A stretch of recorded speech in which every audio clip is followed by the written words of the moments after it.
Hello, everybody. Happy Sunday, and welcome to our 11th installment of Officer Chat. I'm Tri. Joining me today, we've got Andrew, Rob, Zeph, and as always, Destiny. We're talking 9.1. Is everybody excited about that? What's that again? I've been Yeah. I've been playing EverQuest lately. Is Mhm. there? I missed an announcement if there's something.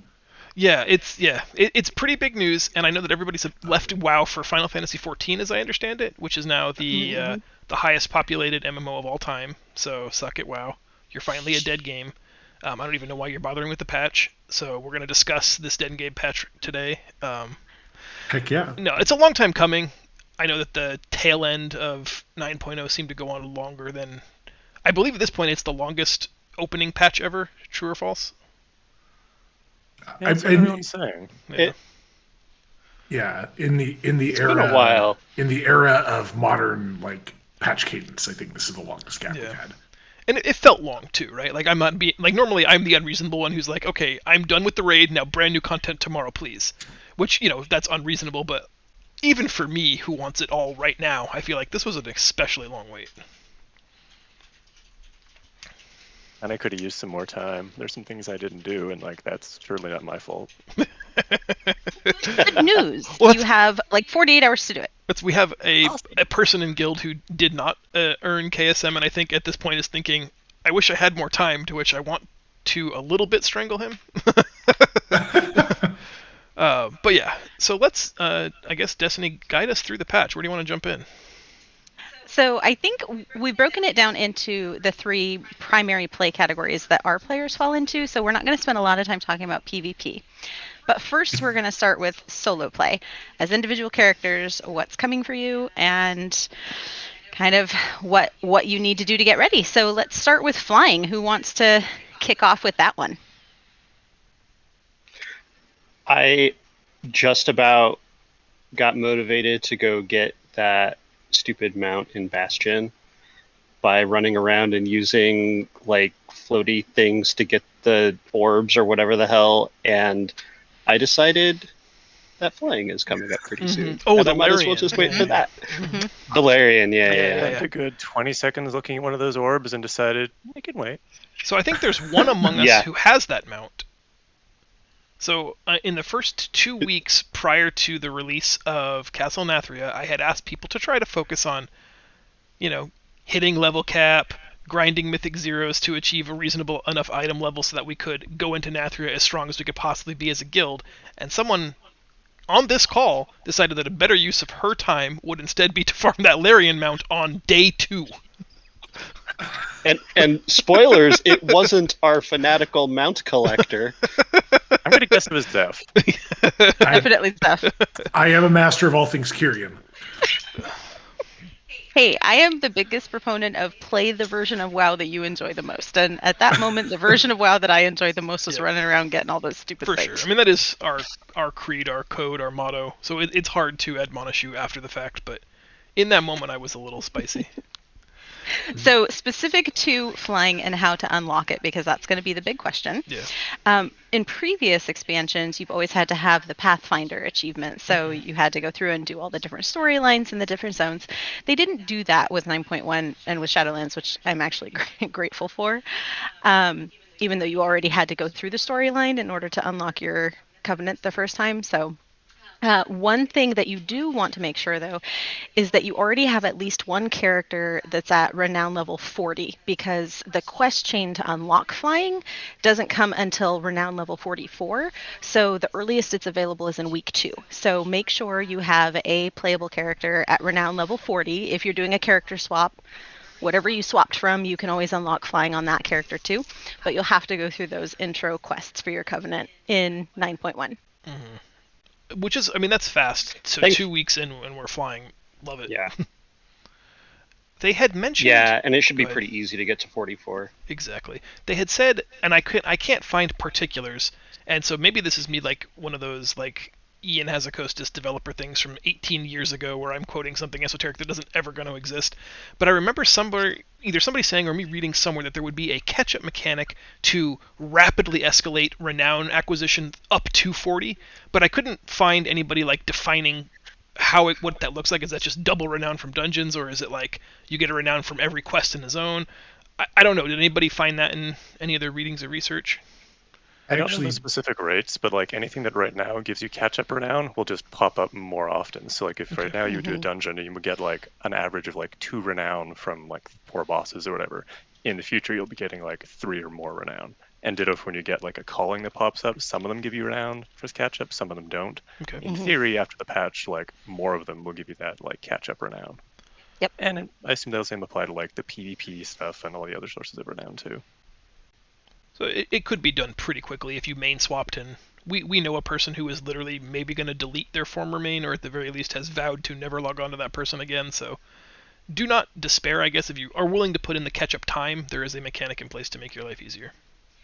And it should all come really fast. Like it should be just like play the game and you'll get it, right? That seems to be their kind of design philosophy is, whatever you're having fun doing, for the most part, should get you where you want to go. Yeah. And if you're coming back to the game and you didn't actually get your character to level 40 renown, like if you took a couple months off, you just have to have the quests through the Rune Carver unlocked with your Covenant. You don't have to have the full Covenant campaign completed. However, that is a great way to generate more renown and get your levels up there higher. So just something else to consider. So the next thing that we should talk about is class changes. We're not going to get into the like deep nitty gritty on those because those, are interesting to different people at different levels. But is there anything that's coming out with the reworks that you're really excited about, or that made you rethink what you want to raid with for this tier? I'd like to hear Rob's take on the priest change for Symbol of Hope. Yeah, there's priest changes. What are they doing to priests? This is the first time hearing all this. I think So Symbol of Hope's being reworked. Your 5-minute cooldown is, I think it is now 5, maybe previously was 3. You'd have to correct me on that. But it restores the same amount of mana, or roughly the same amount of mana. But now it's also taking time, 60 seconds off of major defensive cooldowns raid wide. Like, does that radically redesign how you choose to see it as a healer and how I should choose to see it as a raid leader? Like, does this mean that Symbol of Hope basically, we have everybody, DR the very first raid-wide thing, and then you are the Symbol of Hope that heals that very first thing, so we get everybody's 2 and 3 minute defenses back sooner? Is this as game-changing as I think it is? Make a huge difference. Okay. Like, I kind of think it's mostly for, Mythic Raiders where every little thing matters, where they just haven't been taking Holy Priests. And they're just trying to throw the Holy Priest a bone to be like, here's a reason to have you guys that no one else has, because a lot of the healers fill that niche. And I really don't know how this is actually going to work out for Holy Priest, if you're going to see people taking them around more often.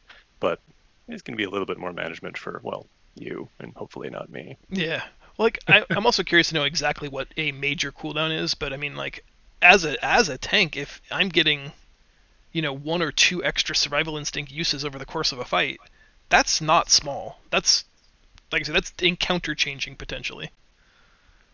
Or that gives Andrew one of those opportunities where I get to go, wrangle something silly and be a solid raid leader, and he's like, I'm going to take the tank buster 4 times in a row. Ready? Count him down.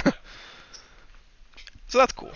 I'm pretty excited about the tank balance changes. They didn't really mechanically change much. They just shuffled around DR a little bit, so all the tanks should be a little bit more even. Druids are looking pretty good, and I'm super happy.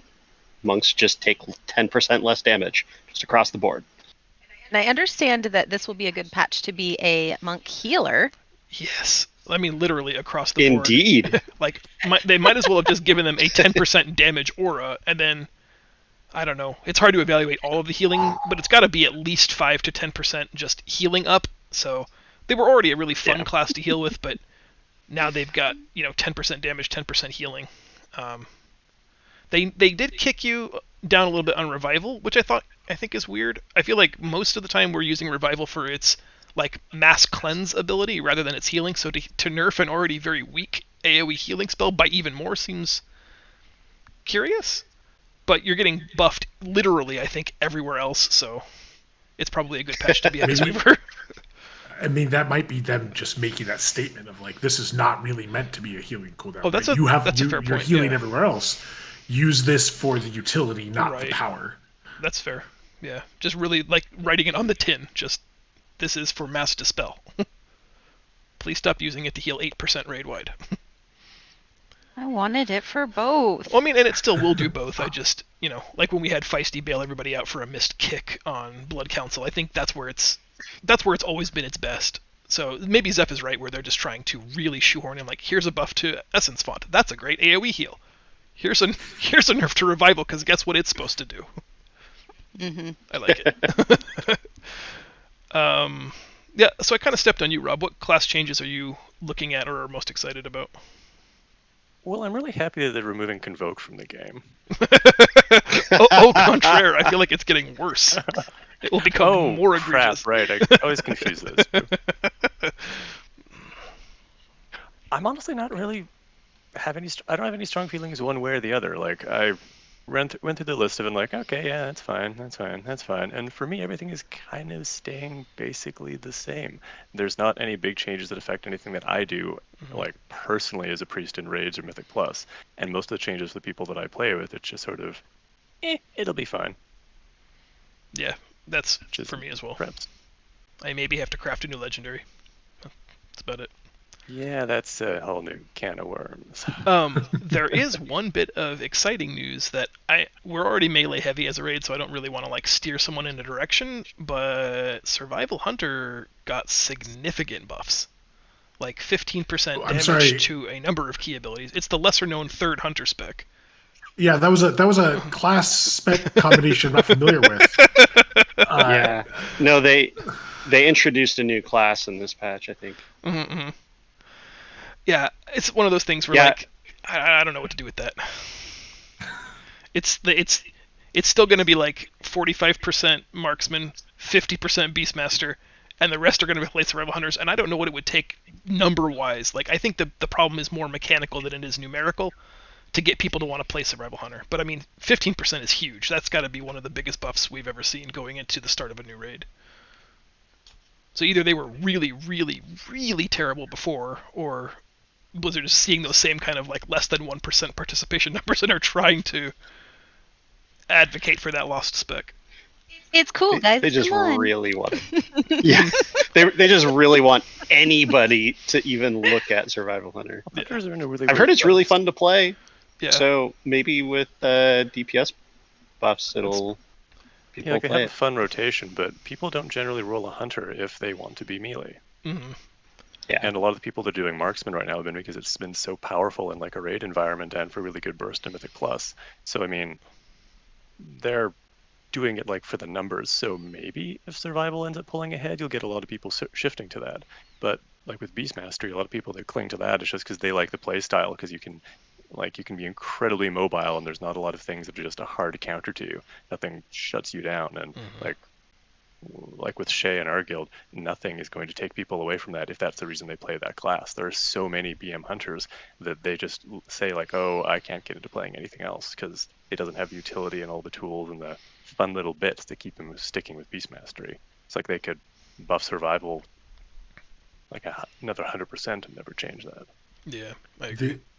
One thing about it though, like it now, if survival becomes much more viable, like there's not a lot of classes that can shift back and forth between melee and ranged DPS. And for some of the affixes or some of the stuff in Mythic Plus or raid encounters, it might matter having more folks in or more folks out. I know that for a while I would switch back and forth between elemental or enhancement if I was running dungeons, depending on whether it's quaking or the tornado one that I can't remember, like the different mechanics. Like it was just harder to be ranged or harder to be melee, and giving them that flexibility, that's something that not many classes have.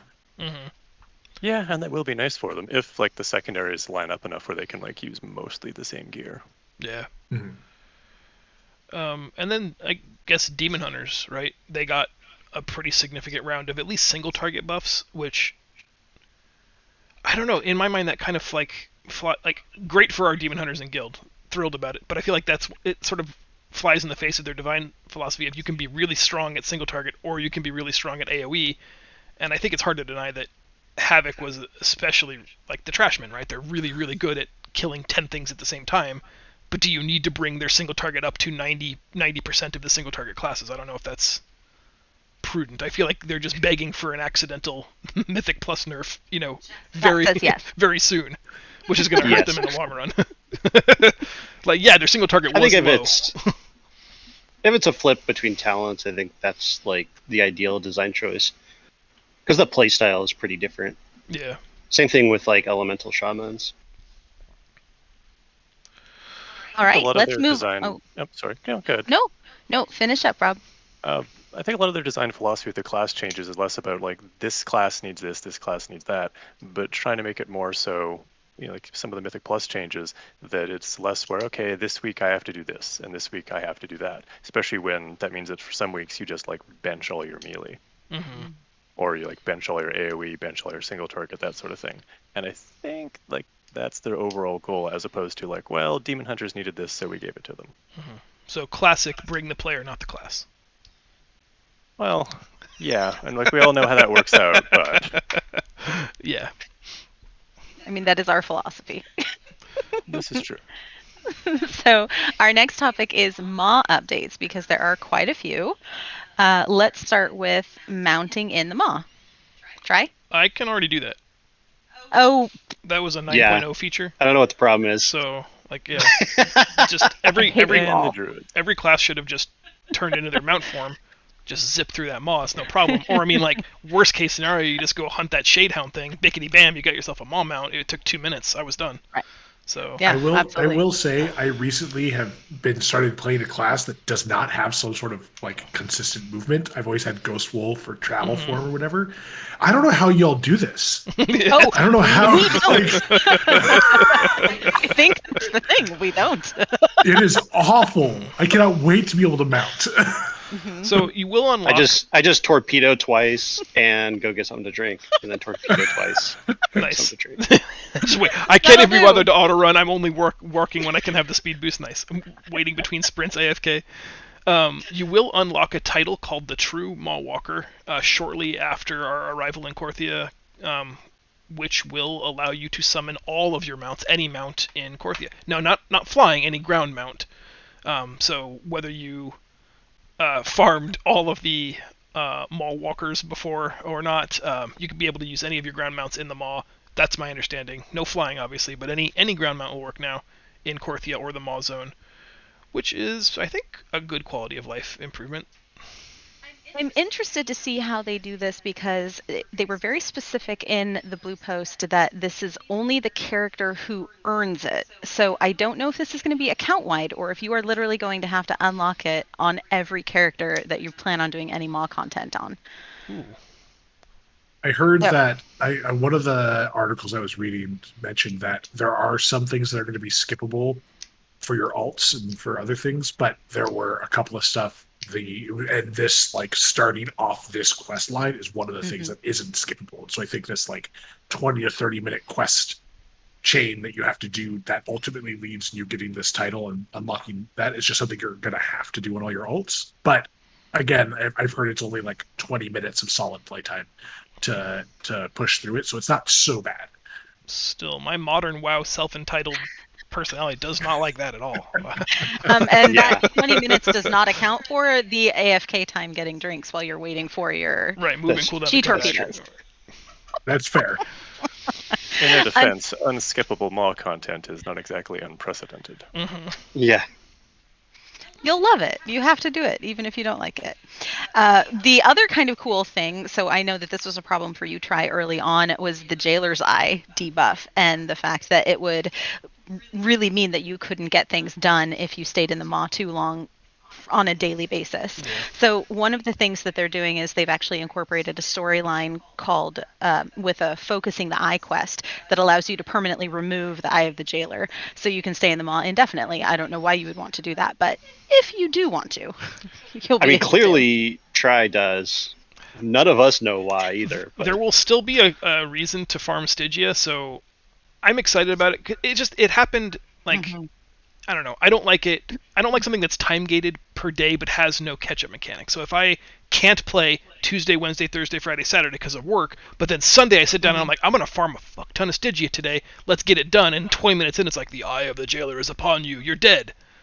Well, damn. No, I was ostensibly missed out on 6 days worth of farming that week. So I think the eye going away is nice because there will still be some uses for Stygia, and I don't like the Maw Zone. It was fun to farm for sockets. It was fun to farm for the increased conduit ranks. I don't know. I think it's a good quality of life thing. Again, to just take that away, it was very thematic. I hate it when something that is that thematic and flavorful in the game like completely destroys my desire to want to play that content. But I have to respect that it was very thematic. It was very appropriate. I like when they do that stuff and then cut it off after a patch, like here it is. Okay, now we're going to make it easy for you. Like now that nobody actually wants to go back and do this, now that we don't want people to sit there and have to figure out how you're doing it, like we're just going to gloss over it. You'll get, I think I read somewhere that like you'll get more Stygia overall, and they're just going to make that whole zone a lot easier. And I am 100% on board with that model. And it's didn't they say that you're going to get a lot of Stygia from the new zone we're getting? Yeah. Mm-hmm. That's what I think it's like split because there's a new currency there too. Mm-hmm. They're also incorporating little assaults, the tormentors that are going to get released from Torghast and take over the zone. So I'm expecting that to be something kind of like those the assaults or the people that you had to fight in the what was the underwater Helia zone? No, not Helia. From last expansion. Nobody helped her. I like where this is going. Damn it. Hold on. There's the lady with stuff and the tentacles. Rob said it. You didn't hear it. Ashara. Thank you. Yeah. So I'm guessing it's going to work something like that. Did you guys do a lot of that in that zone when it was available in BFA? Like week 1? I didn't do a lot in that zone. I did, but I remember doing it around Legion, right? Where that expansion, this was similar to that mechanic leading up to Legion, or even coming out of Legion, where you could, that was a very common way to like grind alt experience and stuff like that, just because there was just these constant big encounters, lots of people around, and we haven't had something like that in a while. Like the closest thing that I could think of for this expansion was in the first few weeks when the PvP quest, you could flag war mode on and then go into the Maw, and there would just be like mass chaos because it's just where everyone hung out to do that thing, right? And so this is going to be sort of like in the same way you can always find the weekly world boss. There's always groups or always people doing that. I like the idea that there's this piece of content that's relevant and that is likely always going to have some level of activity to it. I'm curious to know how it's going to work because the post said that it was after slaying enough Mawsorn minions. So I wonder if there's going to be like a bar or some type of visual counter to show you where you are in the zone's process for unlocking those experiences. They have the jailer encounters in the Maw currently that function kind of like that, right? Those are pretty cool. So but everyone kind of stopped doing them. So I'm hoping they're definitely going to like build on that system a little bit. Yeah. And that leads us to the new terrain. I'm not going to try to pronounce it. Who's going to tackle that one? The new zone, not the new zone, but the new area of the Maw to explore. Desmoteran. Troy likes to pronounce things. Mm-hmm. There we go. I don't know. Do we want another Maw zone? Like, isn't Korthia like enough? I don't know. When we talked about this a little bit when it first got announced, and because we had an officer chat right after, and I got to tell you, the last thing I wanted at the time was more Maw content, and my mind hasn't really changed, but I'm willing to at least give it a shot, right? Like the way that they're talking about it, there's enough going on, and I'm sure the jailer is going to have new crazy stupid surprises that we haven't seen yet that's going to stop my daily progress there too, but we at least got to give it a shot, right? And it is they for better or worse, this is what Blizzard has decided we're going to do for the next 10 weeks. So we can't go into it hating it, right? You have to at least give it a shot. Just feels And like I was thinking about that, where they don't really have many alternatives. Like, if they give us another Shadowlands Afterlife zone with like an anima drought going on, people are not going to be happy with that. Like, it'll just be more of the same. yeah. Yeah. Just seems like it was one of those things where they're like, well, now that the Maw is basically wrapped up, we can take 4 of you guys off of the team and put you onto something else, and the rest of you guys, I think we're going to have to talk downsizing. He's like, but you haven't heard about the next Maw zone that we've been working on, Desmotaran? Oh, okay, tell me more. Well, so that leads us to the new zone, Korthia, the City of Secrets. In the new zone, there's going to be 2 new factions to unlock, Death's Advance and the Archivist's Codex. And there's some other activities. Does anyone want to jump in on those? Like what to expect from the new zone? Very little. Well, I've said to go into it with I figure there's going to be some quests. Well, there's probably some quests, I imagine. Maybe a few chains that move along. I mean, any time they add new factions, that's going to come with all the stuff you unlock every time you get a new reputation tier. So there's going to be inevitably some sort of consumables unlocked. I think later on we'll talk about it a little bit, but I think one of the unlocks, what I think is gated by the new rep, is the new crafting token. So you can craft gear that is up to 230, I think it was. And like the costumes and the other stuff that you get when you rep up. There's also going to be relic fragments that which are just, I think it's similar to the anima or the other things where you're collecting. It's a way to get rep a little bit faster rather than just doing the quest or destroying stuff. It's probably very similar to the stuff you get from the adventure table, things like that. And let's see what else. I'm reading off of notes that I had prepped for us, which are fantastic, by the way. I hope this document gets shared. These notes are great. So there's also a new currency called cataloged research, which can be exchanged for all kinds of stuff: conduit, powers, equipment upgrades, flying mounts, all sorts of things. And then, of course, the assaults that we touched on earlier. Twice per week, you'll be able to help your Covenant's forces fight the Maw's monstrosities. Each assault is led by one Covenant and is assisted by a second, both of which will task you with completing 4 quests in the battlefront to complete the assault. Doing so provides reputation for the leading Covenant and the new Death's Advance faction, plus awards a war chest filled with Stygia and Soul Cinders, which is the currency we've alluded to a couple of times. Soul Cinders being the thing that we need for the new legendaries, and I think a couple other like Stygia-like upgrades. Yeah, that's what the new zone has in store for us. And currency for more ranks on legendaries. Which is a great segue into talking about legendary changes, because that was our next topic. Yeah, lots of controversy around the legendary adjustments. Since I'm the complainer usually, I'm gonna start and say, I think it's bullshit. They had to know, like they knew. Back up one step. When you tell somebody to build a legendary and you commit to a slot, that seems like a forever kind of a thing. That's like a marriage proposal. That's like you're in it for the long haul.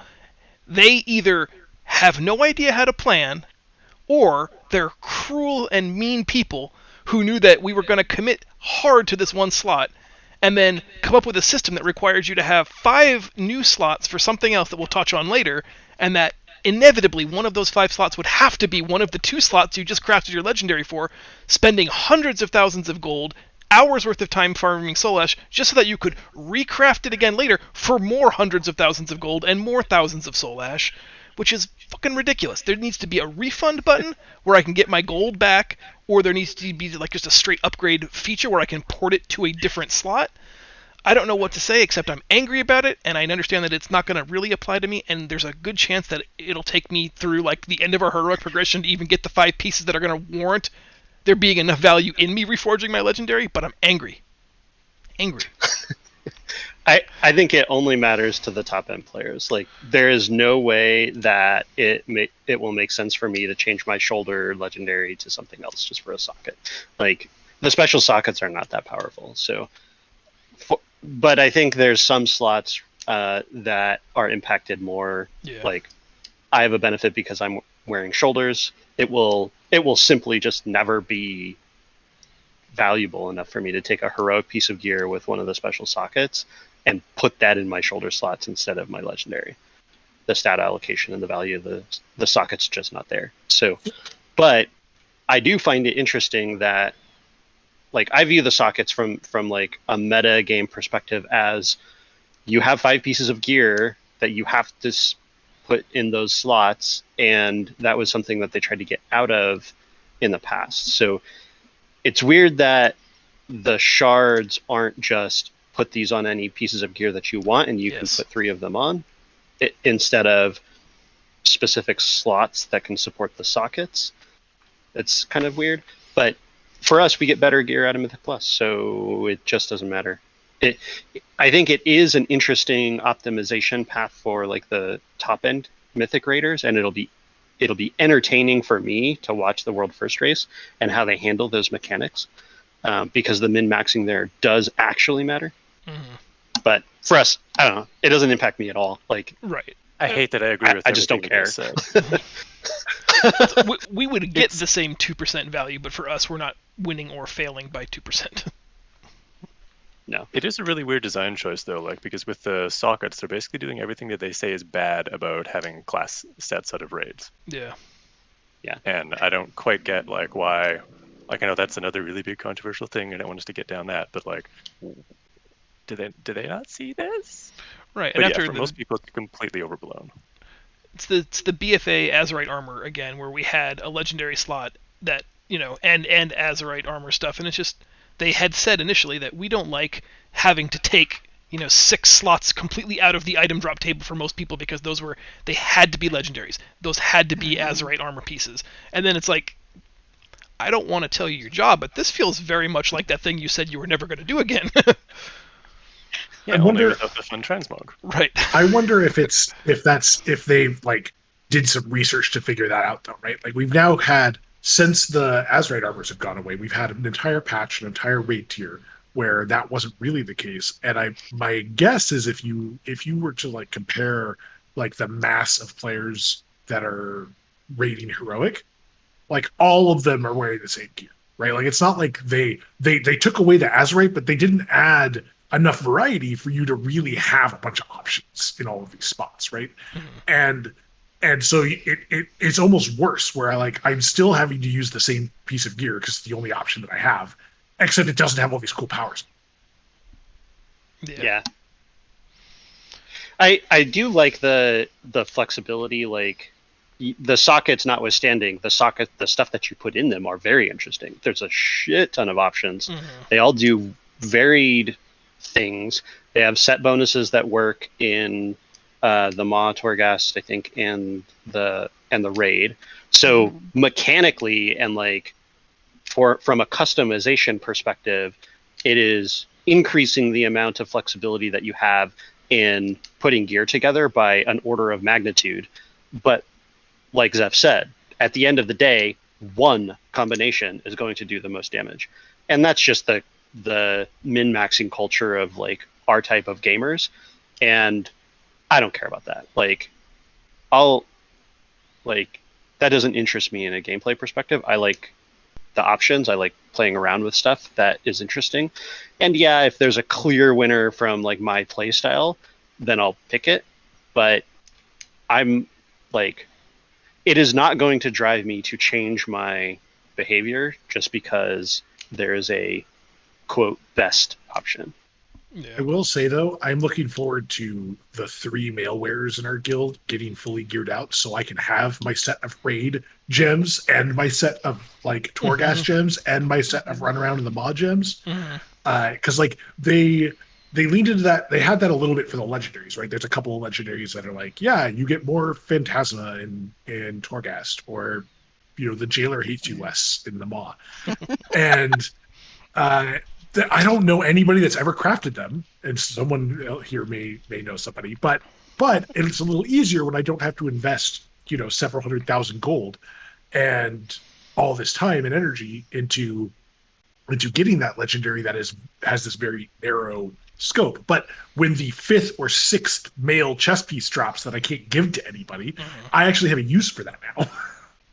Upside. Well, Comparative upside enchanting? for Zeph. Yeah. Enchanting for your 200 gold crystal. I don't know how much they're worth now. Maybe they're worth a lot more than that.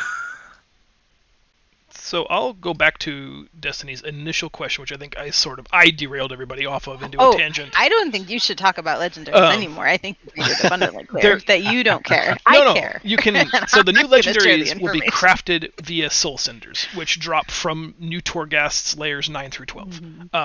You will have to take an existing legendary blank and upgrade it with one of the new crafting tokens that the same 4 crafters made before. They will now make an upgradable crafter token that increases the base level to 5 or 6, which are item levels 249 and 262 respectively.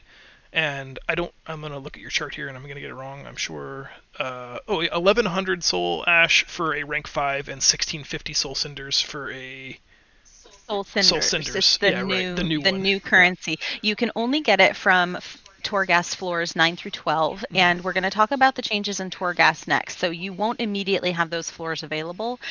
They put in a new ranking system. So now might actually be a good time to segue. The estimate is it will take you, just over 2 weeks, potentially 3 weeks to get enough Soul Cinders to do a level 5, or you could just bank them and save up enough to do a full level 6, but that could take you up to 4 weeks depending on your availability of access to those other layers. And it won't be cheaper, right? Like just like the last ones, you still have to pay full price. You can just do it all at once. Correct. Exactly. So with Torghast, one of the fun things, for those of you that have joined us, we'll share the document I think later. It'll be available on Try's site, but we actually were going through our compared notes because that's how we prepare for these chats. And so I had noticed that the Torghast number of floors was dropped from 6 to 5. And so that was one thing that Try had missed in his research. And he was like, what? And so, of course, he triple checked me because check your references. Yeah, I could have very easily gotten that wrong. That's super interesting to me. Yeah. And then the main boss will be floor 5. Yep. Is it just like the floor 6 now where there's no other trash or whatever, or is it just the end of floor 5 is the boss? The way that it's written, the way that it was data mined by Wowhead is that 5 is just the boss. So you'll do floors 1 and 2, get a shop, floor 4, and then just 5. And it's not even clear in their research whether 5 will have a vendor or not. I feel like there has to be, otherwise you're earning anima half of the on powers. 4, plus those powers, and like if you can't buy them, why are you earning currency? So I'm assuming there must be a floor 5 vendor just before the boss. I would think. Well, I think one thing too is that, like Meg was talking about, there's a lot of stuff being added to Torghast, so there's power creep baked in now, which is kind of interesting. I think when you start a Torghast run, you're going to have some options that are not like start from scratch, and the more that you run, the more you level those up and more options you get. Is kind of what I understood. I haven't dug into it too much because that's like a game system that I'll dive into pretty heavily and kind of figure it out as it go. But it's kind of like with the end of BFA, where we had what was that, like Archive of the Titans thing? We could get power creep for doing vision. Yeah, it's basically that system again with maybe a little bit more complexity added in. But where it'll just be like, as Andrew says, steady power creep for Torghast as long as you log on, do Torghast, and then dump whatever currency into whatever receptacle it's going to have. I love what it's called though. I love the name of the system, the box of many things. It's true. I mean, yeah, that's okay. I feel like it was like some nerdy D&D person who did it as like a placeholder name, and then it just got shipped, and no one ever changed it, and like no one wanted to question it because they're like, that is actually kind of cool. Is that the official name?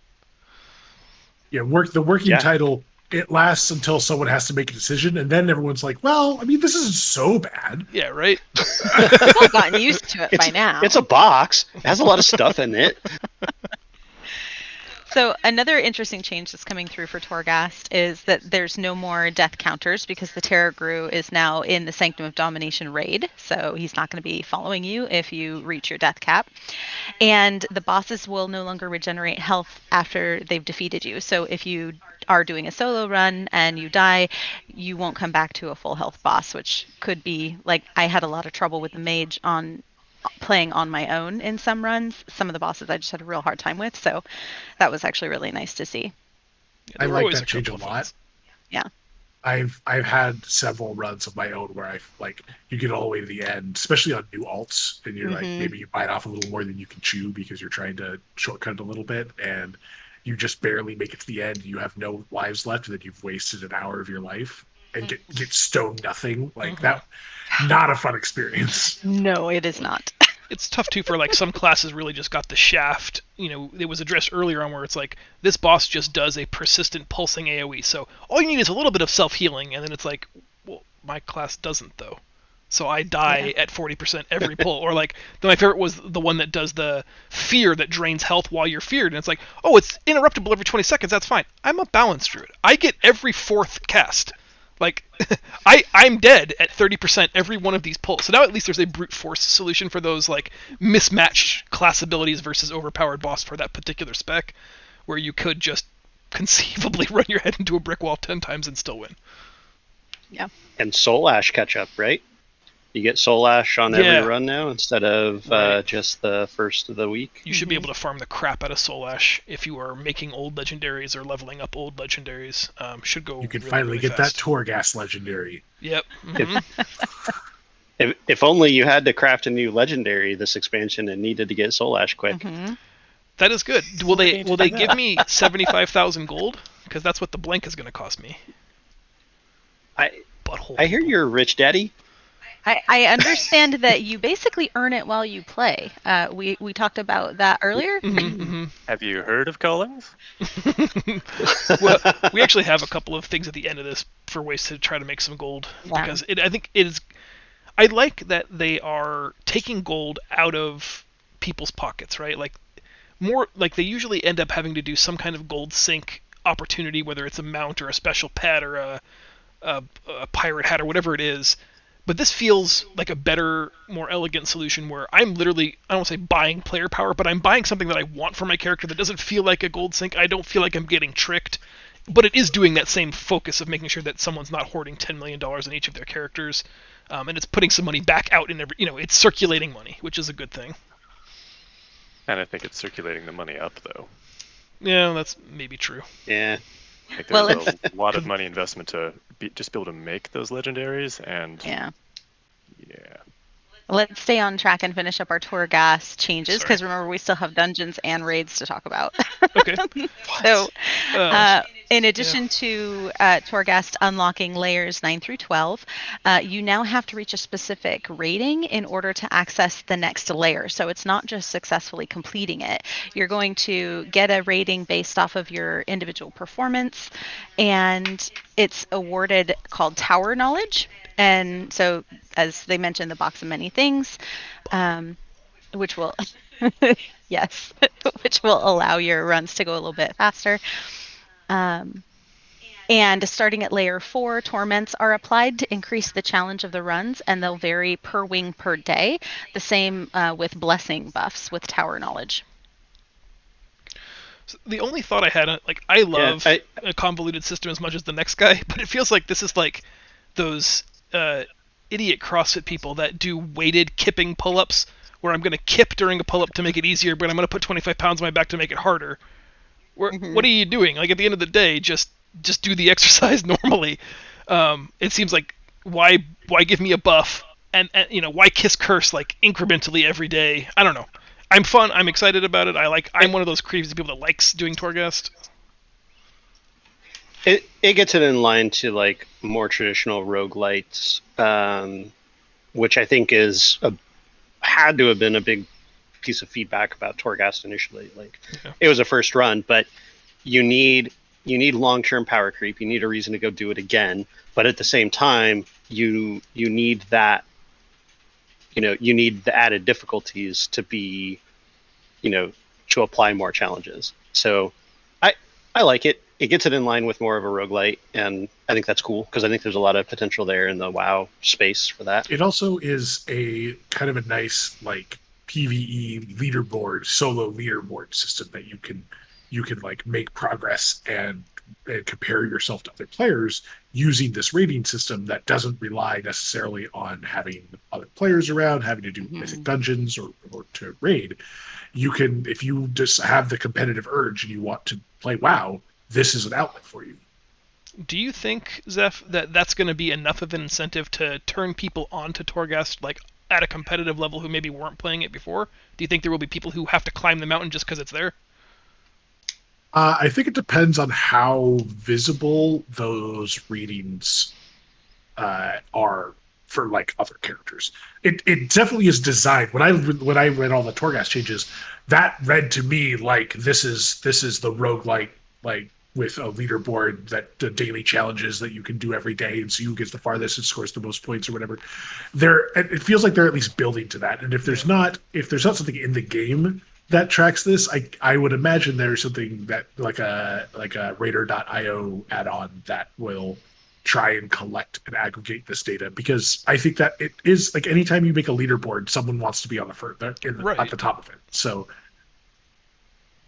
I definitely think if Blizzard doesn't do it, someone else will, and I think it will have some folks that are super into it for sure. Zell's got a great point in chat that if you add a scoreboard, people will compete to be on it. Yeah, it's yeah. Well, I think it's good too because it lets you it lets them get more feedback. Like the more people that are playing the content, like the more data they get and the better they can make it. You'll see I think an increase in people playing. You'll see a lot more balance tweaks. Like you can see Blizzard's history with watching like the Diablo 3 ladder and the Diablo 3 leaderboard. So they have put a lot of work in over the last couple of years to try and really balance out, make sure there's not just like one build that dominates a particular class's leaderboard. And I expect that a lot of those learnings will get applied to this too. If more people doing it, they want to make sure that there's some variety. There's not just like one Torghast build that if you don't get that power, you're completely useless. Like they want to make sure that there's some variety and some balance to it. And like matching those powers is part of what I think makes Torghast cool, right? Like when you suddenly like this spell that sits in your spellbook that you never touch gets dusted off and ends up killing a boss in like 30 seconds. That's super cool. I think that's neat. And you don't get to do that anywhere else. Yep. You got to go to the spellbook. Entangling Roots. What is that? I don't even have that. Oh wait, I do. My interrupt is 4 seconds faster. Yep. I don't even have an interrupt on my bar. Mm-hmm. So the last thing that I want to talk about on Torghast before we move to the last two solo play items is that once you've unlocked layer 9 of Torghast, you'll now be able to transfer Soul Ash at a slight loss to another character on your account. So if you're trying to keep multiple characters active, you can actually help them get their legendaries as well by going through a process. It'll be at a little bit of a deficit, but at least that option will exist for someone who's grinding a lot of Torghast or has one character that it's really easy to run through for solo runs and then wants to funnel it to a character that isn't as easy to play for that content. Yeah, I'm assuming it's just buying a box, trade goods, garrison resources from like before, and just sending them over. But even if you just had a main who has a stockpile of them and you're playing a new main this time around, then you could just empty that guy's bank account. It's a good thing. Yeah. Well, I kind of want to know more about that box, though. Does it have many things in it? Well, there's that. It's a different box. I can't remember which content creator. I watched some little video about it, talking about how there's going to be like an NPC at the end of Torghast. It's like you have to do the whole Torghast run, and that you could only buy one of these boxes from it. Oh, well, that would be frustrating. I don't care for that. Yeah. I really hope that they put it somewhere that is accessible and that you can have more than one of them. And for the love of God, let me have more than one of them in my inventory at a time. Yes, I don't want to go through that whole conduit thing again. Mm-hmm. Because yeah, I want to be able to funnel a whole bunch of Soul Ash. I am a crazy person with a lot of alts, and I want to, like, time permitting, run them all through, like, maybe not the highest level Torghast, get a lot of Soul Ash, and then at a loss, fine, but like funnel it where I want for the crazy things that I want to do with it. But I really don't want them to have any like annoying and hard limits. Like, I want exactly the Garrison resource box or whatever it was from BFA. That would suck. I'm angry at the possibility that that's how that's going to work. Yes. And like, it was like the first or second week of the PTR when I read or watched something to that effect, and I've just been like living in fear of it since. Yeah, that sounds like a PTR limitation, else, Soul but Ash is great. I can't imagine that goes live. But who knows? They've done crazier things. All right. Do you want to go on to transmog changes?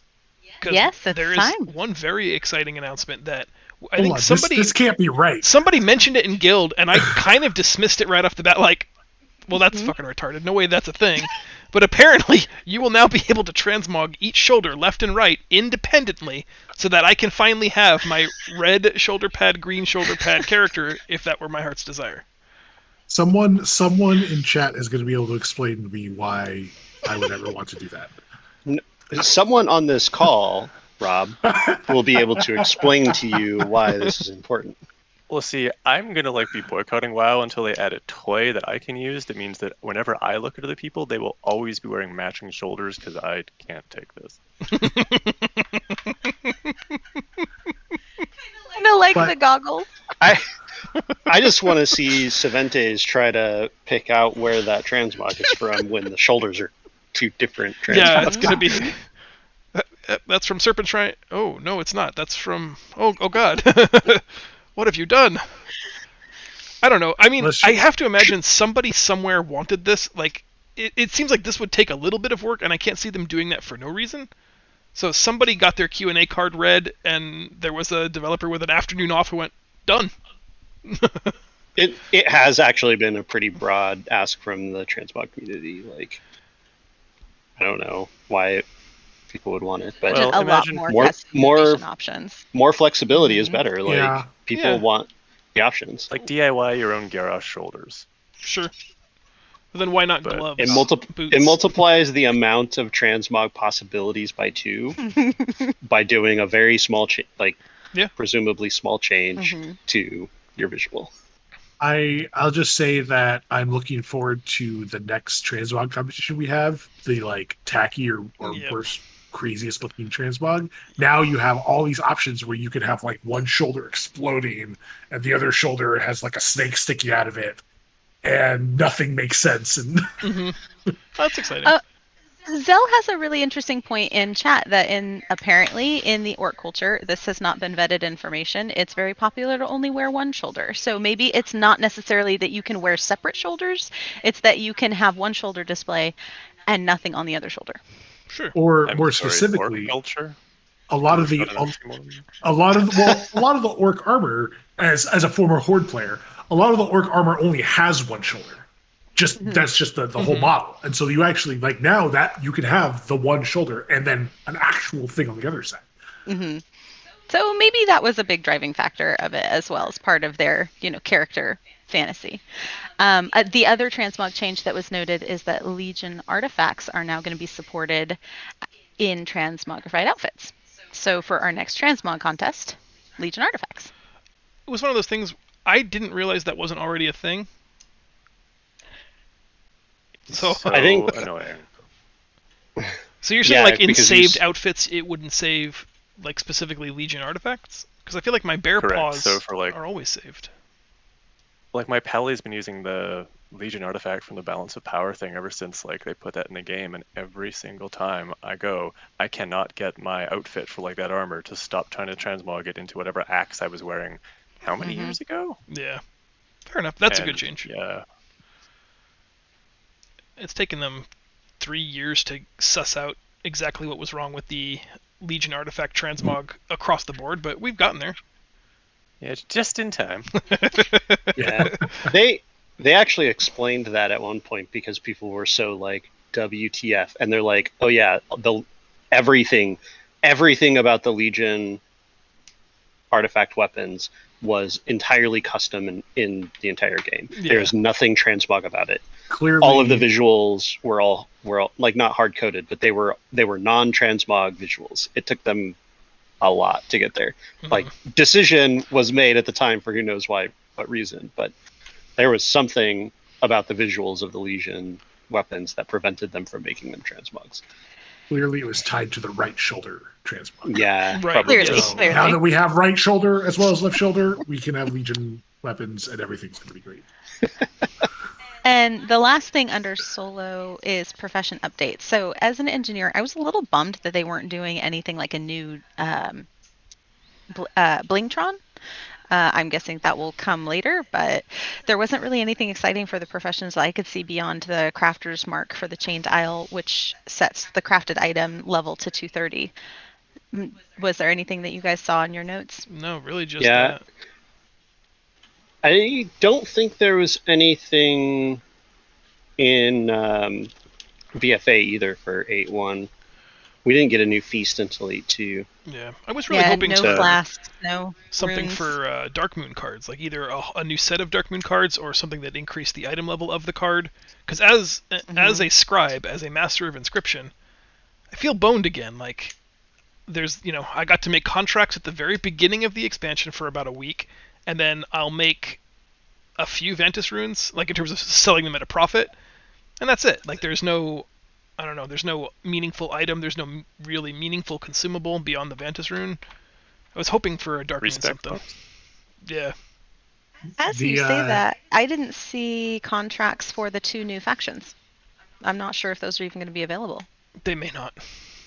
Like additional faction I stuff. wonder if they have the extra like reputation tokens. I wonder if they think that's enough rather than needing to have contracts for them. Probably so. We'll have to wait and see. Yeah, but like Andrew said, though, I guess he's not wrong that 8.2 is, or the 0.2 patches are usually where they do like, that's long enough since the first professional overhaul. That's where you get the big upgrades. So maybe, certainly probably new feast flasks and potions at that point, and maybe Dark Moon changes. Who knows? Mm-hmm. Yeah, I definitely like there to be more Dark Moon deck like updates. In 8.1 they upped the eye levels for them, so they were relevant, like equally as relevant, right? They're going to be replaced with Mythic Zero gear, but they were super good alt fodder. And if they do, like I may push Dark Moon decks a little bit more, but if they're just the same low eye level stuff, then it's not really going to be worth to make them. It won't even really be worth to buy one for an alt. So, and they don't come with the like a crafter mark slot, do they? No. So like even if they just let you buy a token that just put them at like normal raid level, that would be enough to, I think, incentivize a lot of people to craft, buy, and sell those pieces. But at item level 200, 190, 200, whatever it is now, no one cares. Well, all right, let's move on to 5-man content with the dungeons. I have 2 words for everyone regarding the new mega dungeon, and this is legit the only contribution that I have to this portion of the conversation. Pirate Dragon. I am so excited about the Pirate Dragon. Yeah, me too. Yeah, the new dungeon looks interesting. Like it's not a normal flow dungeon. Like you go through it and get bosses, but there's a lot of interaction with the dungeon that should be interesting. There's every boss has a hard mode. I looked through those and they look interesting. It'll be interesting. Looking forward to it. I look forward to finding random LFG groups to do this dungeon in and slowing them all down and making them all mad while I poke at literally everything as we go through the dungeon. Are you an Easter egg? That's the spirit. One thing that is important to note, though, is that you have to actually unlock access to the dungeon. So it won't become available right away. If you are interested in participating, you want to make sure in the 5-man content, you want to make sure you complete a short series of quests that will start with the innkeeper in Oribos. Yeah, like it's basically like exactly in a Mechagon, only with ethereals. I'm sorry, brokers. Mm-hmm. Exactly. Exactly. All The right. fake ethereals. Who wants to start with the Mythic Plus rating system? Brand new feature. One quick question. Once I unlock the dungeon on one character, is it account-wide? Because I can't handle any more bad news about non-account-wide unlocks. Well, then we should move on to a new topic. Yeah, let's talk about Mythic Plus changes. Yep. That Mythic Plus rating changes, and then we'll talk about Season 2. So who wants to tackle the new rating system? Oh boy. There's a new rating system. Yeah. All right, moving on to Shadowlands Season 2. I don't know how so Raider IO goes away completely. I feel like they're still going to be there, but now there's an in-game system. Go. Mm-hmm. Yeah, so there's a couple of like specific things about it, right? Which is you get points based off of timing dungeons, but it's a linear scale. Raider IO does not use a linear scale. The WoW system is. So you don't get more points for doing a higher dungeon, you just get a flat amount. And then you get points separately for fortified versus tyrannical. So everything in the game that was based off of complete, a plus X level of dungeon is now based on rating instead of dungeon level. So there's a lot of flexibility to kind of fudge those systems. So if getting plus 15s in time is super hard, well, you don't have to do every dungeon at 15 in time. You have to have an average of 15 in time across all fortified and all tyrannical. So it increases the flexibility. It is a more complicated system to kind of keep track of. I suspect we're still going to leverage Raider IO to like only care about fortified or something, but I am in favor of it. I think embracing the flaws of the rating system in the game may not be the best choice, but it's always going to exist. If an add-on is always going to make it available, then you might as well just build something into the game. Yeah. Trollan brings up a good point in chat that the in-game system won't necessarily show you alt information. So right now you can see you might be playing with a very skilled character that's on a very skilled player that's on a different character. So you can see that their main character has a 15, 16, 1700 IO score, but that's kind of interesting. Yeah, as always with like any new feature, right? Like this is a new feature that's probably only been in development for 4 to 6 months, whereas Raider IO has existed for 6 years. Like Raider IO is just going to be a little bit more fully featured for a while. Yeah, I think it's the devil's in the details, right? Like we haven't seen exactly how the numbers and the things are going to work out. Anyone who's paid attention to the TFT Discord that we have knows that MMR systems and other rating systems can be like super random, or like it just really depends on the specific details of how it works out, right? Because I can see this like on the one hand, like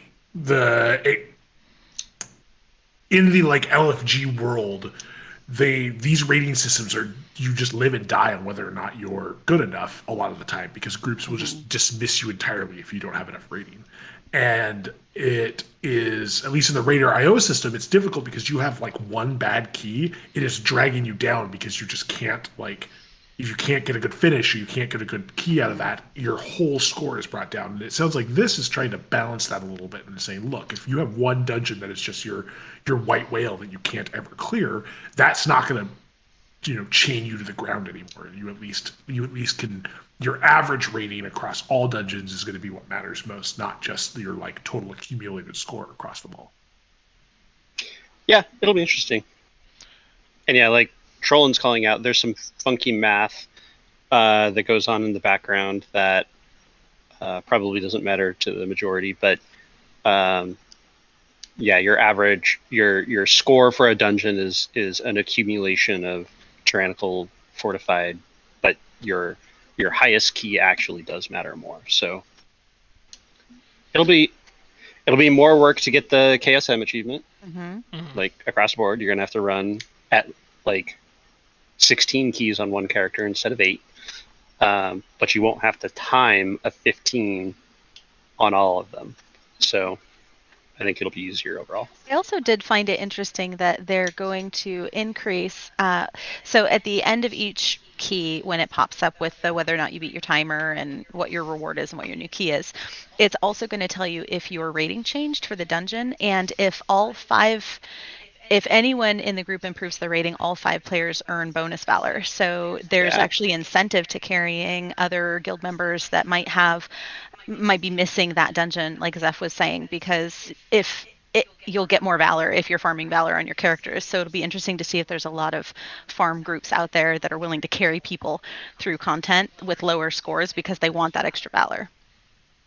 Yeah, I like that a lot. Yeah, makes sense. I like Trollin's idea of just week 1, just 8 24s and we're done. Yeah. We'll call it. We'll wait for put everything back on the shelf and wait for 9.2. Yeah, put that on the schedule. While we're on the subject, and we talked about Trollin twice before, just a moment. I think Trollin accurately guessed the release date of 9.1 from our previous officer chat. So round of applause. Son of a bitch. Hey, Trollin! I would like to say that I miscalculated. I said that the patch was going to come out while I was in Arizona, and it's not. The raid's going to release while I'm in Arizona. I was so close. All right, let's move on to Shadowlands Season 2. Yay. New ethics. Excited about this. Yeah. Yeah, I was watching some streams the other day, and it looks pretty neat. I'm gonna miss Pride so much. You're gonna miss your mana. Yeah. No, but like I think the anima powers are gonna be interesting. Like I think that will solve the problem. We'll have to see how those turn out. I'm curious. When I read this, the thing that kind of stuck out at me was that if they're leaning into what kind of how Torghast works, Torghast can be very feast or famine, right? Like it's very dependent on what options you happen to roll when you open up that first few powers. And you're not going to have very many cracks at getting different powers, if my understanding is correctly. And so I don't know if it's going to be the same powers every time you go through, or like how that at least I haven't picked up on yet. And I'm worried that like you might have everything going for you, and then you open up that first power thing, and it's 3 duds, and your key's just dead. My understanding, I don't know if it's on a per dungeon rotation, but the set anima powers are set for the week. Yeah, so no RNG. They won't rotate. Yeah, everybody should see the same 3. Now, it doesn't change the fact that they could be 3 shitty ones that aren't useful for your class, but at least everybody's in that boat. Right, and everybody's trying to crack the same problem. Yeah. They're kind of like the weekly FXs, but for like the other side of the calculation. At least that's what my takeaway was. Yeah, well, like a lot of them are mirrored. You know, volcanic for me, and then I can unlock that volcanic anima power, which makes volcanic pillars erupt in the enemy forces. So I mean, that's all win. But Andrew and I were talking about it earlier in the week, is interesting. about how it, like, we're both excited because it changes routings, right? All of this prideful math crumples up and goes away completely. We don't have to worry about being quite so precise and like, oh my god, Rob, how did you back into that? Now my whole route is fucked. God, the percent is all off because now we'll get prided just before the boss instead of right, that all goes away. It frees. I'm not going to miss that. It frees tanks up a lot to be a little bit more creative, a little bit more flexible. Can do larger pulls without like a greater fear of ruining the math.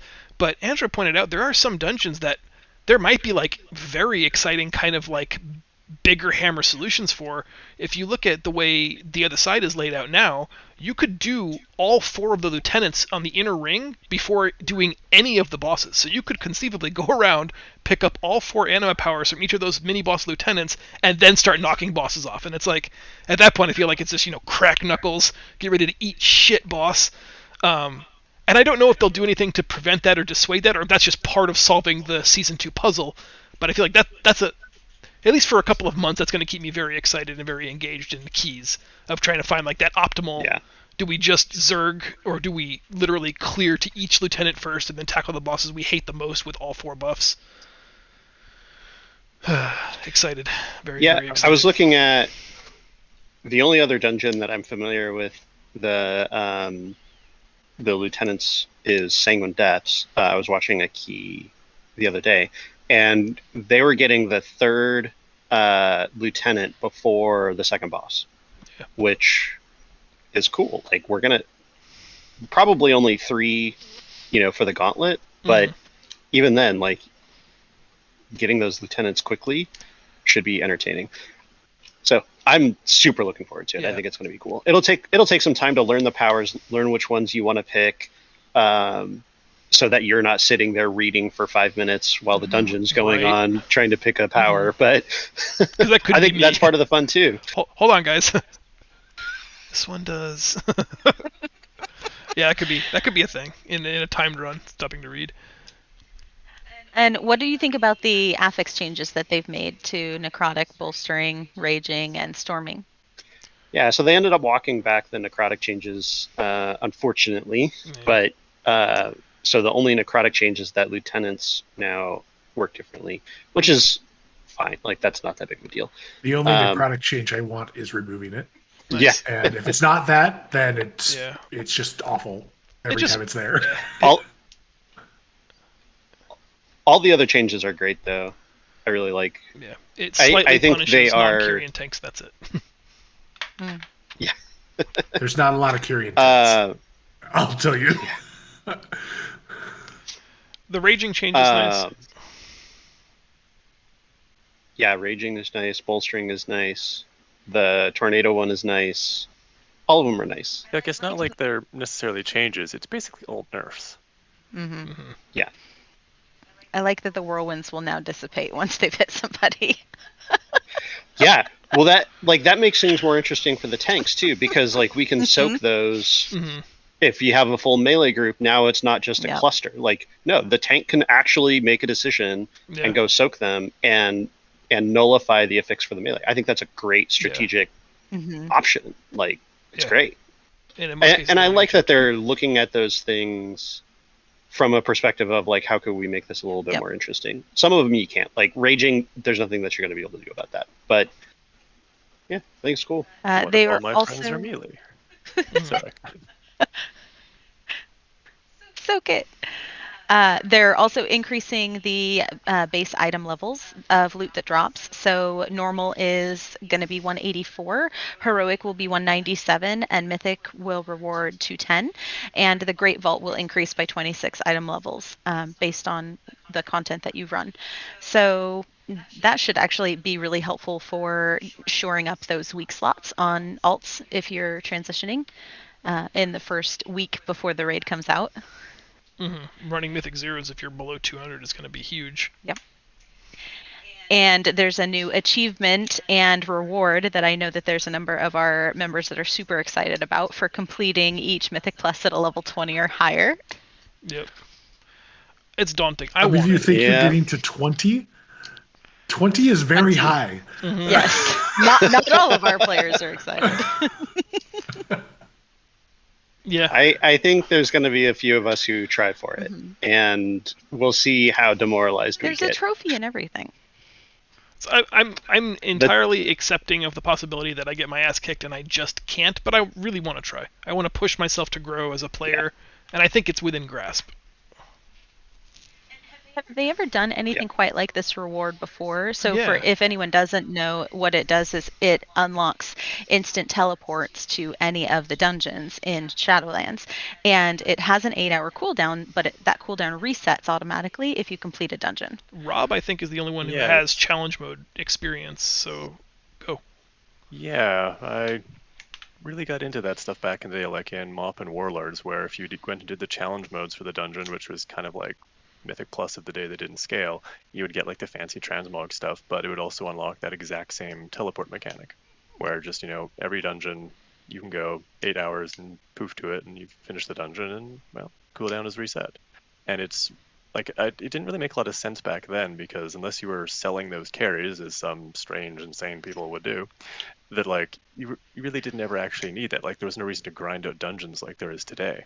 But as soon as they added the Mythic Plus system, I thought to myself, like, oh my god, they need to add these teleports back. That would be fantastic for like the people who just want to do all of this and really can't bear the time on a flight path from dungeon to dungeon. But it's going to be so hard. I don't think I can do it anymore. Yes, you can, Rob. You're our only hope. You have to. To me, it feels like the reward does not quite align with what you have to do to get it. Like the amount of effort and energy you have to put in to get to M plus level 20 in order to unlock the ability to do the dungeons that much faster. Like if I finish them all at M20, I'm not going into another dungeon until the next expansion comes out. I'm assuming it also comes with the title better than you. I hope so. I appreciate that. The reward is being able to do more dungeons. Yeah. But I mean, there's another content patch, though. The dungeons will exist there, right? Like, and we're not going to stop. So like, it does make sense. If you are someone that is going to get to 20, this is a significant part of your WoW play time, and this is only going to benefit you. Definitely. Yep. And I'm very reward motivated. Like that's why I like the challenge mode stuff back in the day. So I'm actually a little sad that they didn't like make it okay. New challenge modes. We can get the mount at 15, and then like a weapon or a transmog set or something at 20, along with the teleports. But maybe next season. Yeah, it might be the start of their opening salvo of a tiered system of rewards. And they're also making some changes to the Mythic Plus keys. Who wants to talk about that? I'm pretty excited about this. Yeah. We're going to be able to trade. We're going to be able to lower keys for free. Mm-hmm. If you don't have a key, we're going to be able to get one without having to run the dungeon. So wait, was there previously a concern about taking a plus 15 and dropping it down to a 7 and then zoning into that dungeon, realizing that you have to zone out because someone wanted to invite somebody else and then not being able to zone back in because that was your 10 instant queues for the hour? Mm-hmm. That would be I'm not sure I've heard of that. Yeah, I don't know. Did we have a problem? That was so embarrassing. The dropping of keys like that always felt like this weird backdoor that Blizzard didn't really want to have happen, and it was just sort of like an artifact of like, yeah, I guess this technically does do the thing that we want, and so it's nice that they finally acknowledge that and are just like, fine, here, you've been doing it this whole time. We'll just talk give to the it guy. you. Yep. And it solves the problem of like there are 8 keys. It is bizarre when 5 random people will only have 2 keys available to them out of those 8 possible keys. So there is some advantage to being able to just go +1 that, run the next one, time it, and then be like, okay, everybody swap their keys out for something hopefully more exciting. I like that. It's just it added an unnecessary layer of not fun, especially when I have to do 16 dungeons now for KSM. Essentially, I don't. Yeah, it's having more agency over how you get those keys is much better. And there are some weeks where like you pull a certain key to the vault and you're like, oh well, that's a dead key, and that's all gone away. Like I think they took a hard look at the Mythic Plus system. We're like, okay, what works, what doesn't? What has the community been doing with it that even if we didn't want it, that they're clearly dead set on, like Raider.io, and its roll as much as we possibly can into the game and make it so there's a visible reward structure. So like it's all gone from, oh well, now I need that Sangre Devs 15. Now it's more like, well, why don't you just log on, play some keys, whatever you're comfortable with, and you'll eventually get to that reward. Yeah, I like that. Like all across the board, every little change that I see with the Mythic Plus thing is not just like in a bubble, but it's all part of a big system that's going to make all of the key thing a much better experience for like every player and not just the like crazy good players.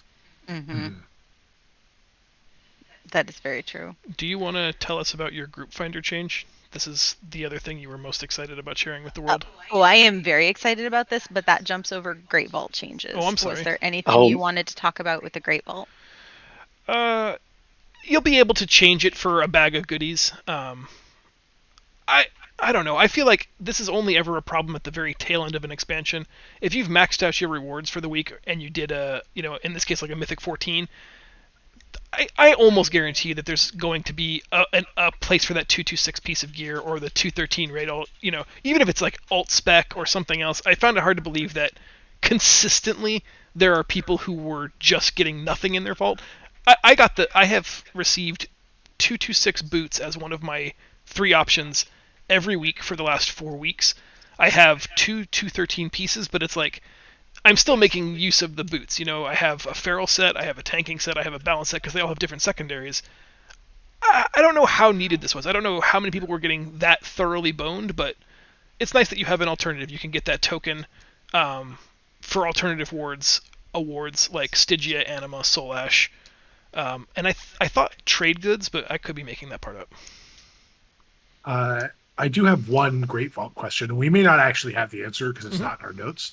But that first Tuesday, do I get rewards like it was 9.0, or do I get rewards like it was 9.1? 9.0. And do you get a big boost that first week? 9.0. Yeah. So you get the rewards. I saw that the other day. Blizzard made a really good post on what to expect the first week for Mythic Plus. So, the Great Vault will have Season 1 rewards in it. You get rewarded in your Great Vault on that Tuesday, the second Tuesday, based off of Season 1 rewards. That's good. You do Season 1 content, you get Season 1 rewards. Yep.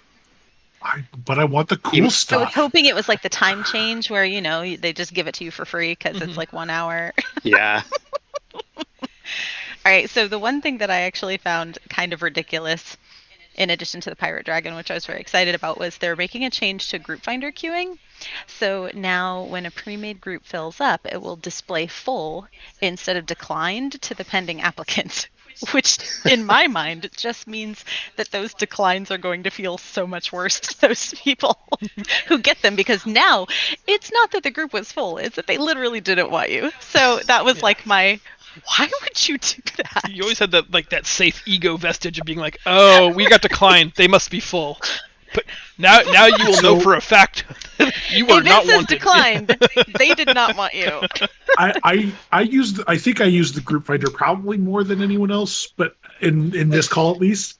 And when you get declined because you're jam the refresh button, you're looking for the right group or whatever, and you get declined, and then you see it on the list still, and you're like, hold on. Wait a minute. I thought you guys were full. And I, out of spite, will always apply again. Like, and I'm afraid I'm going to lose that with this. I think this is going to include cleaning that up a little bit. And be like, look, you've already tried this. They don't want you. So you can't reapply. I use pre-made group filter as an add-on, and if you get declined from a group, so when you refresh, it colors new groups that show up green. Nice. If you get declined from a group and refresh, it'll highlight it red so that you know that they declined you in the past. Don't apply again. Interesting. So they made a couple of other changes that may or may not be relevant. Groups in the custom category will now be labeled and sorted by war mode status, which is hugely helpful in case someone forgets to put that they're in war mode. And I actually had to ask John what silenced players were because I didn't know. So I read this and I was like, I like this change. Apparently, silenced players can't search or apply to active groups. And if you have someone in your party who is a silenced player, you cannot use Group Finder to list your group. So if you try to list a group and for some reason it's not going through, that's not a bug. It means that someone on your team has been silenced. Yeah, it just further filters into our guild philosophy of don't be a dick. Yep. Right. Don't be a jerk. You won't run into this problem. Yep. Yeah. So obviously I had no idea what that was, so I was very excited to find out about that. I also felt like there was like a 10% chance that this might affect us as a guild if we find out that Johnny's account was flagged for, account trade barking or something, and then we can't search for a 29th raider because, yeah. Mm-hmm. I will say this is actually just a little less WoW related, more just sort of like Blizzard meta information. Other games have similar features. So the silence is basically Blizzard decides based on reports from the players or just auto detecting of the chat logs, because if you think they're not reading what you're writing, you're wrong. They have all of the logs of everything you've ever typed into Warcraft. But if they determine that you say should not interact with other humans because nothing that you say or do isn't covered in some sort of toxic waste, they restrict your ability to use those systems, so you can't interact with other people. And that extends. You said too many gamer words, so we can't let you say words. And as you would expect, you see a lot of folks contesting these claims, and it is possible if you do fall under one of these punishments, you can report, you can go to Blizzard and you can appeal, and they will address and take a look. But most of the time, like if you're saying mundane things, even if you are targeted at somebody, but it's fairly mundane, you're not going to trigger this thing. You're not going to get punished. Like the people that they actually, because the leniency is pretty generous. You have to say something pretty egregious to get on this list. And I'm glad those people don't get to interact with other folks. Mm-hmm. It's really for everybody's protection. Yeah. That's why he's in our guild. Mm-hmm. Keep it real, X. Keep it real. All right, are we moving on to the raid section? We're on to raid. It's a completely ridiculous thing. And anybody who hasn't been living under a rock will already know this. There is potentially a forthcoming spoiler here. If you do not want to be spoiled about any aspect of the forthcoming Sanctum of Domination raid, then close your eyes and close your ears. But I think this has been largely publicized pretty much everywhere on the planet. If you have your finger anywhere near the pulse of WoW, then this is not a secret to you. But again, I don't want to be the person that accidentally ruins it for you, so in keeping with our channel's philosophy, if you don't like spoilers of any size, shape, or variety, bye. We'll see you in a little bit. Stay logged in, but just close those eyes, cover those ears. There's a mute button. I think it's down here, actually. I think I'm backwards on the screen. It's down in that corner over there. Yep. Just click the little thing, and then you can't hear us, and go back to whatever other tab you were watching. That's for fine. sure. Earmuffs. So 10 bosses in the Sanctum of Domination. Another big raid. Good, right? For us, especially since we're kind of raid starved. We haven't had a good thing in a while to do, so I would have been bummed if it was a 6-boss raid encounter. We like those, and for us, raiding starts on July 6th. Well, I think the 7th, because it opens on the 6th. Right, our sorry, next yes. raid night will be the 7th. Yep. Correct. Yeah. And we'll be starting in normal. Mm-hmm. And the eye level of gear that starts dropping in normal is 226. So our team's minimum is 216. And that's not a hard number, but like everybody who asks me for a number will usually get our like somewhere around 10 item levels below whatever that content is dropping. Obviously, that is not like if you're at 215, we're not going to bench you. But for the people who are looking for a target number, that minimum threshold is right around 216, which everybody who's been raiding with us should be significantly above. And even new alts with Mythic Zero dropping 210, just add a legendary to that and you should be at 216, no problem. So I can't imagine that's going to be a hurdle for anybody, and we're going to blow through normal, I suspect. But yeah, so that's exciting. Heroic at what item level? 233? 239. 239. 39? Yeah, that's pretty good. Oh, right, and the That's so final many boss, items. the final 2 bosses? Or only just the final boss drops 7? No, levels? final 2, yeah. Higher, yeah. Yeah. So the part we were getting to that we didn't want to talk about is spoilery. Final boss, Sylvanas Windrunner, has a legendary bow. I can't remember That they just buffed. Yeah, I was gonna say it already seems ridiculous, and it's a must-have, right? If you are a hunter or even someone who can use a bow, having an AOE stun on a 1-minute cooldown is I think it's Hunter exclusive. bananas. Is it hunter Yeah. exclusive? Okay. Yeah, But I saw a still, link from the PTR, and it's got class Hunter. Mm-hmm. What was the last class exclusive legendary that was in the game? I could not recall. Legion, probably. Was it just the? Just like random legendaries. Well, I guess all of the legendaries we can craft now are all class exclusive. I guess but that's they- true. I meant more Got to specifically. be more like, specific there, Trent. where only one class was getting a legendary, like from a specific Yeah. raid drop or a extended class. I remember the daggers for the rogues in. Are you talking about Thunder Fury, Blessed Blade of the Windseeker? Sure. Yes. Did someone say? But I can't remember like when the last time where it wasn't accessible to everybody, where there was one very narrow, very specific class, like one class only or one spec only was getting a legendary. Yeah, I D don't know. says Shadowmourn, Yeah. Oh, sure, that could be. two-handed axe. It was a little For, bit broader because lots of specs could use that, but Mhm. yeah, Mists I The think was rogue daggers that came after that, right? yeah, that was in Mists, or yeah, I think it was Mists. So I'll be re-rolling Hunter Mm-hmm. so that I can roll against X. Mm-hmm. Well, I think it's personal loot, right? So you either get it or you don't. Oh, right. Dang it. And I'm guessing it's got to have an Or- artificially high item level, or so probably no don't, trades. yeah.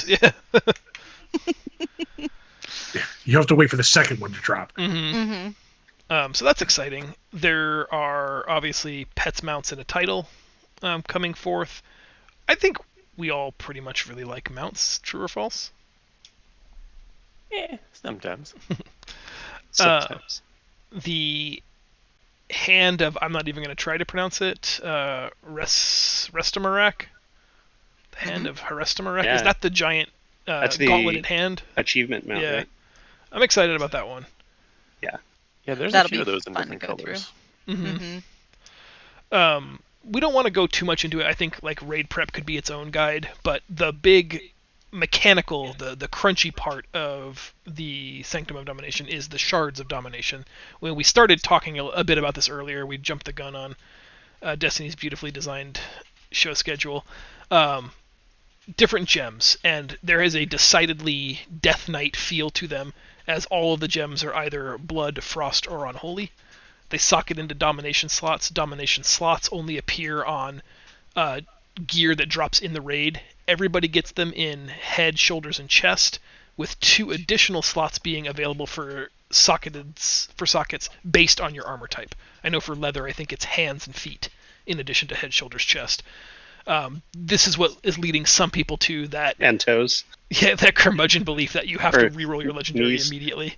I don't know how appropriate that's going to be for us or for most people really, but there are like, what am I missing? Oh boy. One of your audience questions, but it'll derail the whole conversation. We'll get to that Yeah.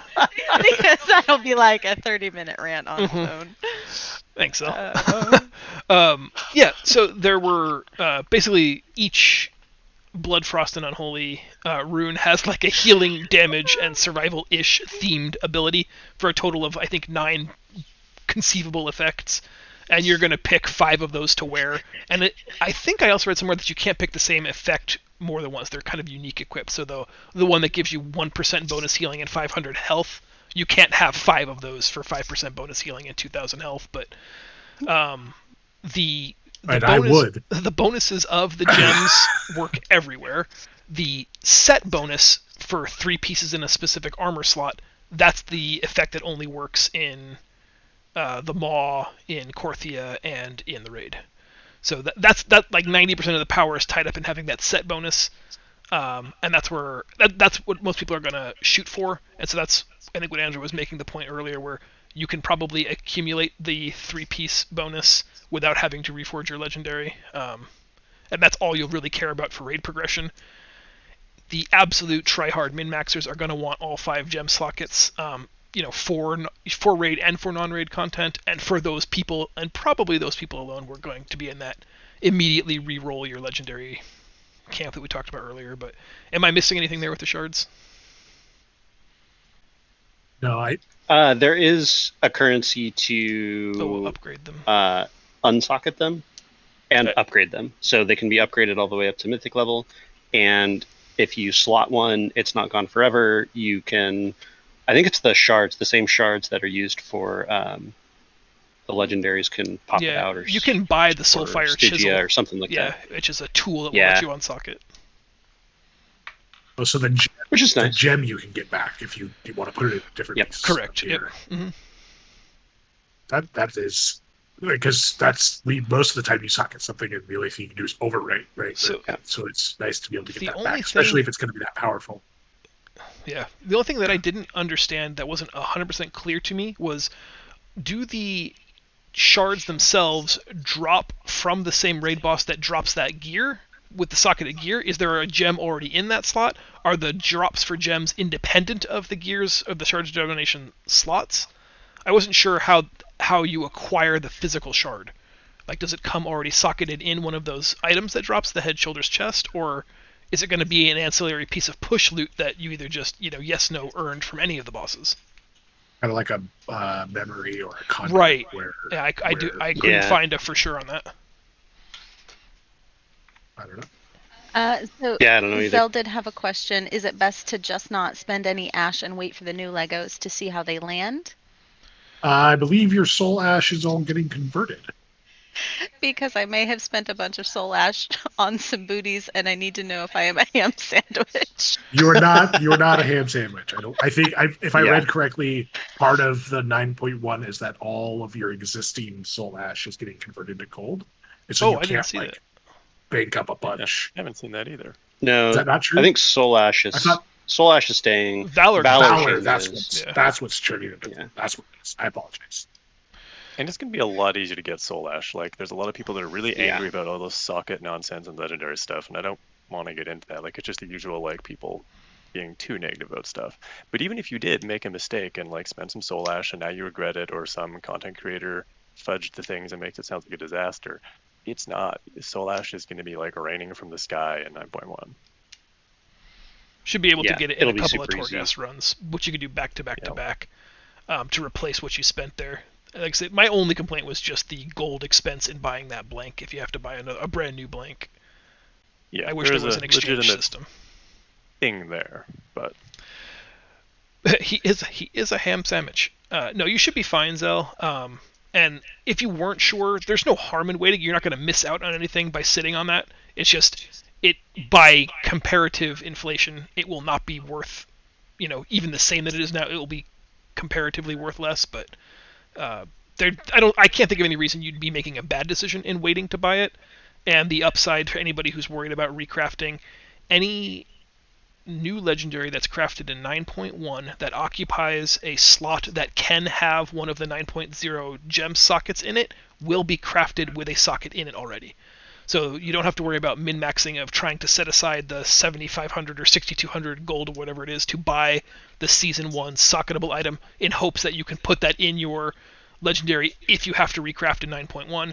All 9.1 legendaries that are going to be crafted in one of those socket slots will be pre-socketed. It's a lot of the use of the word socket. I hope that made sense. Socket. New legendaries, free upgrade. Yeah. So in some ways, if it's going to be in one of those slots, it's probably even maybe better just to wait until 9.1. But if you jumped the gun, there's no harm in it. And if it turns out that was a ham sandwich decision, then you're out the gold cost of a blank, which kind of sucks. But everything else can be undone in an afternoon. So. Mm-hmm. All right. Well, I think let's just do a quick recap on what people should be doing to get ready for 9.1, which drops on Tuesday. We had the conversation that we do every time Valor's being reset. So if you have anything in the upgradable tree that's not at 220, make it 220. Because the Valor to gold rate is piss poor. Next, there is a vendor just to the right of the Great Vault that will take Valor and give you crates of trade goods. Those trade goods are probably going to be valuable now. I suspect they will go up in value once everyone starts crafting legendaries again. So that's probably the best. I don't need to upgrade anything. Exchange rate, bang for your buck, Valor to gold, will be to buy those trade goods and put them up on the auction house, after reset on Tuesday. And right now, leather is the one to buy, and leather's the one that's least likely to have the prices crash once people get flying. Excellent. Oh yeah, I guess that does make good sense.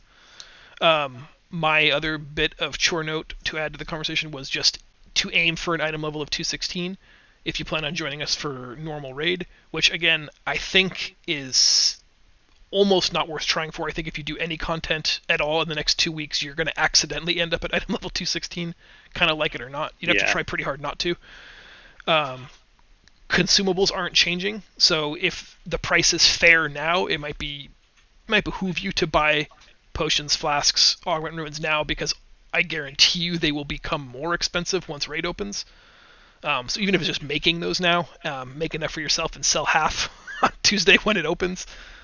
Or if you wait, don't sell half. Donate half to the guild. I was gonna say if the actual potions and flasks and stuff are expensive, also take a look at raw materials. There's a lot of not herbalists, the other one, alchemists in the guild we're happy to sit down for 5 minutes and make all your potions for you. So if you think the potions are high but the mats are low, scoop those up and just reach out to one of us. There's a bunch of us. Like I'm stuck in these 4 walls most of the time. I can log in and make you some potions if you want. Nice. We also take a look at Wowhead's blue posts for class changes. I think everybody probably already does that, but raid happens pretty quickly after 9.1 releases for us. I think there have been maybe 2 weeks in the past. This will be like a 1 week turnaround. So if you're not going to get a lot of time to play that week and familiarize yourself with any changes that happen, at least read so it's not like on raid day a total surprise that buttons may have changed or are slightly more or less powerful. You may have to recraft a legendary depending on your level of commitment. And the only other thing I had was, since Stygia, to my knowledge, was not being reset, you could make 2,500 Stygia in a couple of days, which is enough to buy your Soulfire Chisel right out of the gate, because that's not, as far as I know, gated by any reputation, so you'd be able to unsocket Shards of Domination right away. I think everything else is probably not worth stockpiling resources for. It's all going to be either outpaced or something that you're going to have to farm reputation with the new faction for anyway, so by the time you get to Honored, you will have easily acquired the Stygia required to buy them, but it looks like the Soulfire Chisel is not reputation locked, and it's only 2,500 Stygia. I had, in my notes, to talk to the two experts here, is there a chance to make gold with the new legendary upgrades? Should people be looking hard at raw materials, at the upgrade tokens, or is this going to be too much? Is this too risky a proposition for your average guy trying to make just a couple of gold here and there? Huge investment for huge potential gain. I don't like it. I think there's a lot of people, at least on this server, that have already cornered the crud out of that market. Yeah. And they're displeased at how the profit margins have gone down, but their time they're spent remains. And I've been trying to dip my toes into a little bit. I've done a lot of tailoring and blacksmithing for it, but it is so hard to get us anything to sell because there's so much relisting. You're fighting people that have an account, a second account that just sits in the mailbox 24/7, it feels like. And I can't compete with them. Yeah. And I would not encourage anyone else to do it just because it takes a crud of gold just to be able to get a chance where you can make that stuff. But I mean, if it pays out, you'll get really rich if you can make it work. Mm-hmm. Yeah, when I know I was looking into it probably halfway through this content release, where I was like, is this something I would like to offer, be able to do for the guild and do all this stuff, but it is so the hurdle just to get in and start making even the rank 2, rank 3 pieces is such an investment for every individual piece in every individual slot. It's not just do it once and you have the whole suite. It's for every single piece you have to craft a bajillion times using crazy expensive mats. I'm curious if they intended for this to be as much of an investment as it is, but it's a lot if you want to be supplying yourself that resource. Yeah. Yeah, I guess give me hundreds of thousands of gold per rank 4 that you can make now. And when the patch comes along, when it turns making rank 5 and 6, once you unlock it, those costs are still going to be in there, and that's not going away. Do you think there's any value in trying to farm the raw components that people will need to make the blanks?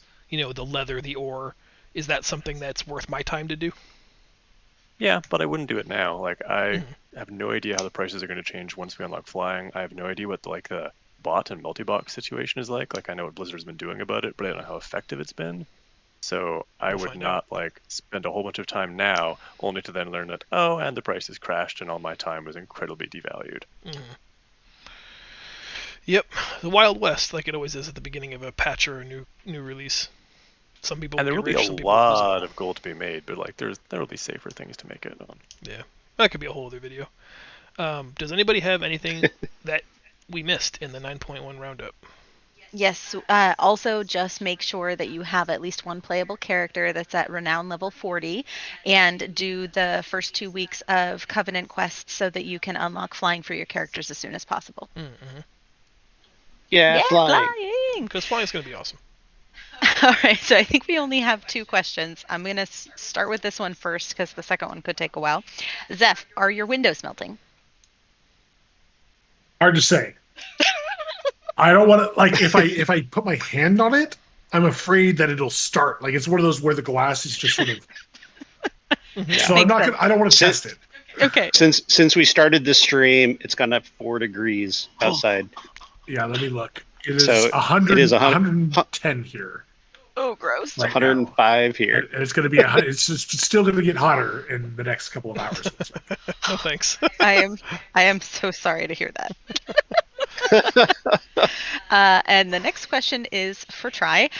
Would you like to share your thoughts with the group on CrossFit? Nope. No, this is where we end the stream now, right? See me after class. We'll talk about it. I have some very strong thoughts. Very strong thoughts.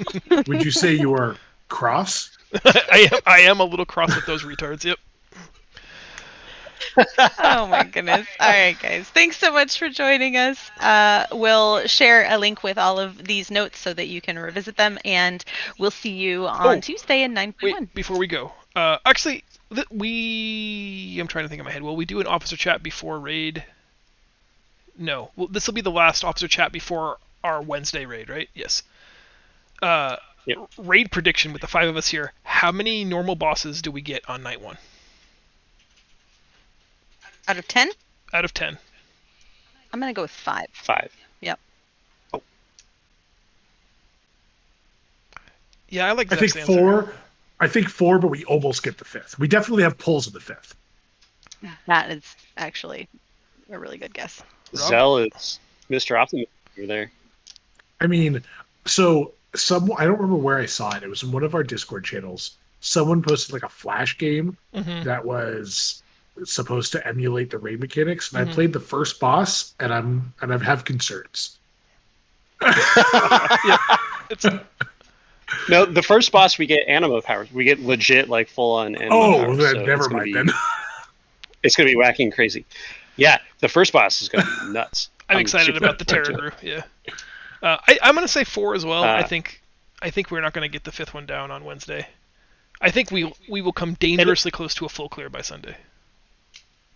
It'll be a little bit rough because I will be remote for that, so I may or may not have the internet strong enough to make it. So if I'm not able to make it and we only get 4, then it'll be Sav's fault. We can just blame him. That sounds good. That's Yeah. fair. He did say he was prepared to accept all the responsibilities of being a tank. So heaps and heaps of blame is one of those things. All right, now you can sign us out. All right. Well, that's it. So we'll see everybody that's joining us for keys this evening for RTM fun times. Otherwise, see you tomorrow for more keys and Tuesday for Chains of Domination. Yeah, and for those setting sail on the 7 seas, Godspeed. Thanks for watching, everybody. Yes. We'll see you next time. See ya. Bye, everyone.